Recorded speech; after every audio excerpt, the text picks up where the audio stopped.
What's up, guys? This is the Money Maximizer channel. I'm Sean, and this is Skylar. And today we are going to be talking about budgeting. Skylar, what is a budget? A budget, let me start with an analogy. Let's do that. When I was little, my dad taught me how to ride a bike. And he gave me some really good advice. He said, "Son, don't let that bike ride you. You got to ride the bike." And I was like, "What the heck does that mean? How does the bike? I'm on top of the bike. How is it riding me?" What he meant was you have to tell the bike where you want it to go through your inputs. You have to steer the bike. And then he's teaching me how to drive. He goes, "Hey, Skylar, don't let the car drive you. You got to drive the car." And I was like, that's kind of like riding a bike. It's the same thing. You got to steer the car, tell it where to go. Otherwise, you're going to crash. A budget is you steering your financial life to tell it where you want it to go. It's you controlling your money so that it can really bring you that value and bring you to whatever you want to do. Instead of if you don't have a budget, it's like you're on a bike and you're crashing because you have no idea where it's going. You're just standing there, no hands, and you can imagine how that's going to go. Not very well. Good point. I'm pretty good at riding my bike with no hands. Okay, Skylar. Well, how does it work? It's pretty simple, and but a lot of people hear the word budget, and you might have already been like, next video, gonna turn this off because it's scary. Don't do that. Don't do that. We're gonna break it down. We're gonna make it super simple. It's what money comes in and what money goes out. And the budget is just keeping track of the money going in and deciding what you're going to spend it on, or in other words, how it's going to go out. Super simple.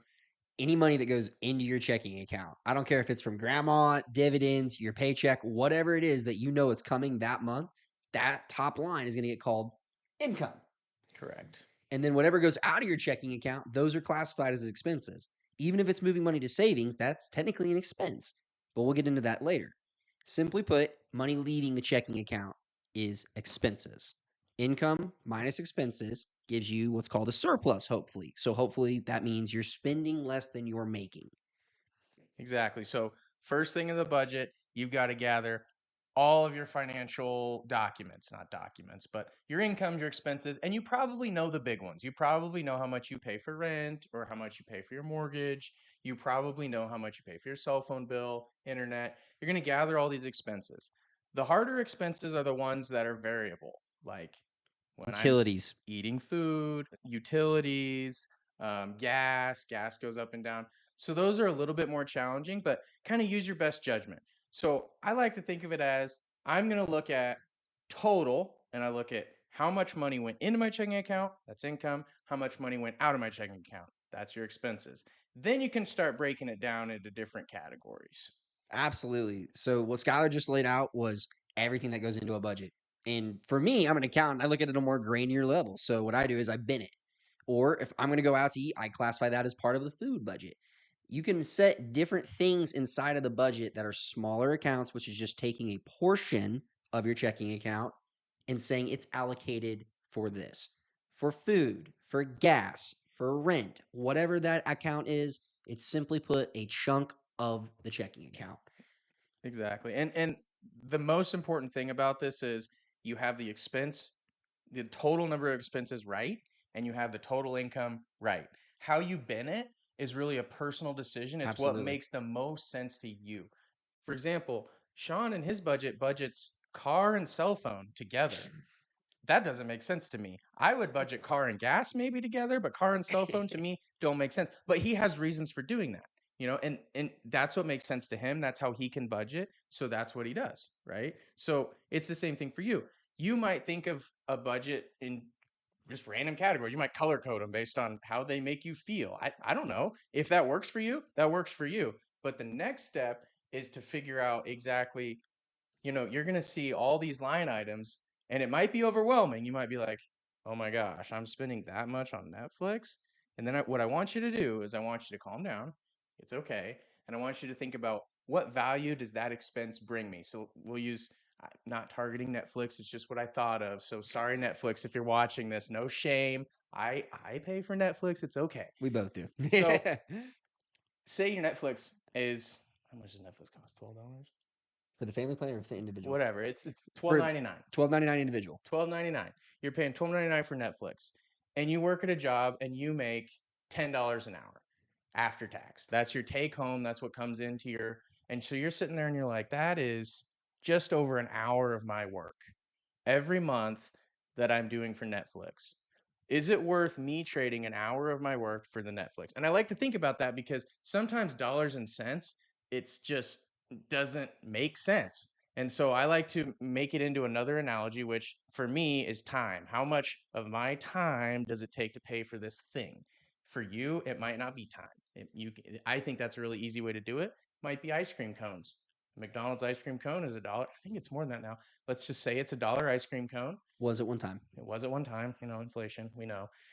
And so you're like, well, that's 12 ice cream cones. So is it worth 12 ice cream cones? I don't know. You got to make that judgment. But that's what I like to do with my budget is think about which of these things is worth the money I'm spending and which of them maybe aren't. And then cut those things that aren't. And that's really the best part about budgeting, guys. It's simple because like Skylar just laid it out, it's if you deem it's worth it and it belongs on your budget and it brings you happiness, then put it on there. Mhm. We're not going to tell you what to do with your money, but we are going to tell you that if you want to grow with your money, this is the real first step. This is the first step to you grabbing those handlebars and steering yourself in the direction that you want to go. Because once you can grab a hold of the budget, your money opportunities become limitless because you now know where you're at and where you're going, and you can tell the money where to go with you. Exactly. And I think that's key is your budget. You see the money coming in and you steer it. You tell it where to go. You tell it what to do for you, what to bring you. Because money is really just you're exchanging it for something, whether it's Netflix or whether it's an ice cream cone. You're the one who decides. But you have so much money, and how you spread it out, it's what the budget tells you. And it's a lot easier if you have more income to do a budget because you're not negative. You're not spending more than you make. Now, once you're spending more than you make, that's when the hard decisions come. You got to think about maybe I do value all of these things. So that means I need to cut one of them. So that's when you have to rank it. And you have to think, well, I need a place to live. I need something to eat. I need a car to go to work. And so you're getting down, and then maybe the ice cream cones get cut.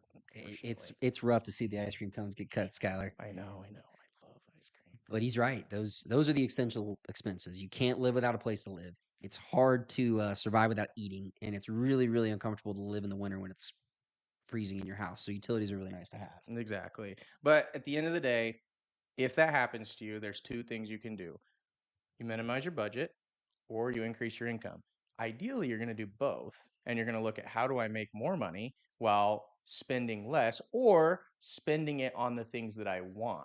A budget doesn't necessarily mean you're going to spend less.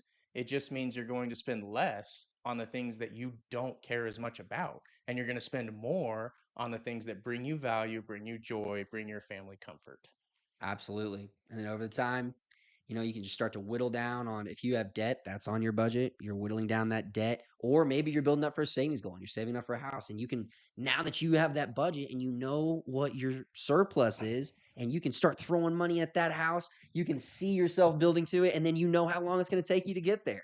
That's why it's the foundation of all financial principles. Yeah, there's a ton of cool stuff we're going to talk about. I mean, we love this stuff. Obviously, we really get into it. But the first step, the first thing you got to do before you start tackling your debt, before you start investing, before you start saving for a house, before you start paying off your mortgage early, before you start saving for a sweet new sports car, you need to know how much money you make and you know how much money you spend, because that's going to determine how you allocate it to get to your long-term goals. You're steering your bike. You're telling it where you want to go. He said it best, guys. You heard it here first. Money Maximizers. Go ahead and like, subscribe. Make sure you send us those comments, and we'll get back to you guys. If you have any questions, let us know. Till next time. See you See ya. guys.